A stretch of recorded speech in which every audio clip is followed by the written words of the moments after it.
বিষ্ণু ইসা ইসলাম একবার সাহাবীদের সাথে কথা বলতেছেন এভাবে হেলান দিয়ে, শুনতেছেন? বিশ্বনবী হেলান দিয়ে বলেন, আলা উনাব্বিউকুম বি আকবারিল কাবায়ের, সবচেয়ে বড় কবিরা গুনাহ কোনটা তোমরা জানো নাকি? সাহাবারা বললেন, আপনি সব চাইতে ভালো জানেন ইয়া রাসূলুল্লাহ, আপনি বলেন। বিশ্বনবী বললেন, সব চাইতে বড় কবিরা গুনাহ আল্লাহর সাথে শিরক করা, হেলান দিয়ে। 2 নম্বরে উকুকুল ওয়ালিদাইন, মাতা পিতার অবাধ্য হওয়া। 3 নম্বরটা যখন বলবেন হেলান থেকে উঠলেন এভাবে, সিরিয়াস।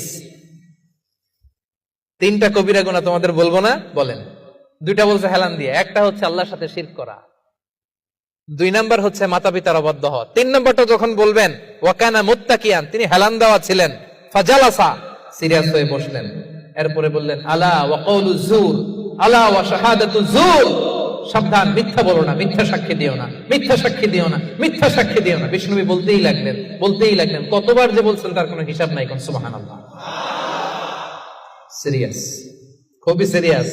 কারণ মিথ্যা সাক্ষী সমাজে বাতিলকে প্রতিষ্ঠিত করে, জালিমকে প্রতিষ্ঠিত করে।